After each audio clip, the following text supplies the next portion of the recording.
2 decenije od velikog proširenja Evropske unije na novih 10 članica govori se o ubrzanom proširenju na zemlje Zapadnog Balkana, ali i Ukrajinu.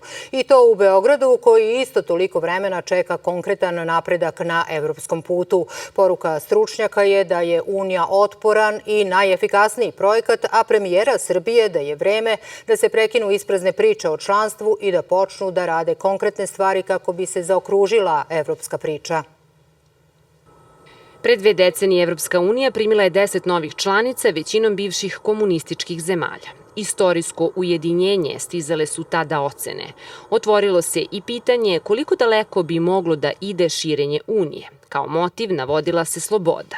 Zemlje koje bi danas da postanu deo kluba moraju da traže novi.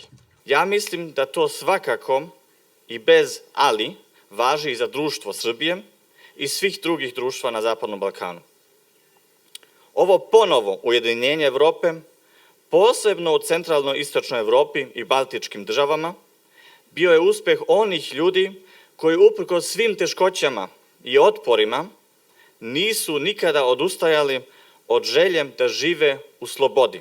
Među njima su i Poljska i Češka, od učlanjenja su udvostručile ekonomske učinke. Slovačka je 80% bogatija. Varšava je od Brisela dobila 261 milijardu evra. Ekonomiju neretko zasene politička neslaganja. Dodatno ih je podstakao rat na tlu Evrope. Učlanjenje Ukrajine ne bi trebalo da se dešava bez Balkana, ali mi u Poljskoj vidimo Srbiju kao prorusku i voljeli bismo da se to promeni. Bio je period kada se u Poljskoj pričalo o izlasku iz Unije, ali to je brzo utihnulo. Ljudi ne žele da izađu, čak ni evroskeptici, jer oni koji imaju 20 godina rođeni su u Evropskoj uniji, razumeju gde žive.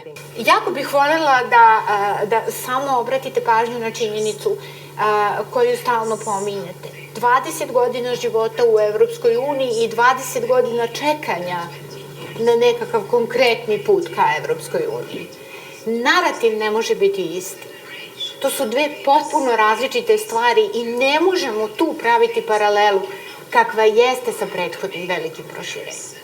Pita i šta Srbija još treba da uradi po pitanju evrointegracija. Navodi promene u sudstvu, usaglašavanje vizne politike, promene u medijima, unapređenje izbornih pravila. Ne zaboraviti da je proces stupanja u članstvo uvek politička odluka svih država članica. Kada postoji dobra politička volja, onda je put vrlo čist. Mi zapravo nismo ozbiljno diskutovali ovde kao društvo u Srbiji o tome šta znači, koji su korasci, koji su izazovi u procesu evropske integracije. Iako se često pojavljuje teza da region u celosti treba da se integriše, evrofanatici podsećaju, nisu sve zemlje u regionu na istom nivou integracija.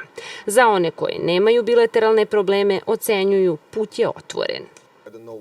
I zemlje Evropske unije koje su bile protiv proširenja sada su za. Imaćemo problem ako se ne proširimo jer će region biti meki trbuh za druge zemlje koje žele da ostvare uticaj u njemu. Ne bih imao ni jedan razlog protiv ulaska Srbije da sam građanin Srbije. Zapadni Balkan mora da odluči šta želi, a put ka proširenju nikada nije bio otvoreniji. U Srbiji je pojednostavljeno izveštavanje o Evropskoj uniji. Priča se samo o Kosovu ili zajedničkoj bezbednosti, a retko o velikoj prilici za vašu decu i unuke. Zapadni Balkan suočen je sa mnogo poteškoća i nekada se čini, saglasni su panelisti, da one ne mogu da se reše. Zato i veruju da će se praviti kompromisi, da nas Unija prihvati sa nedostacima ili će proces još dugo da traje.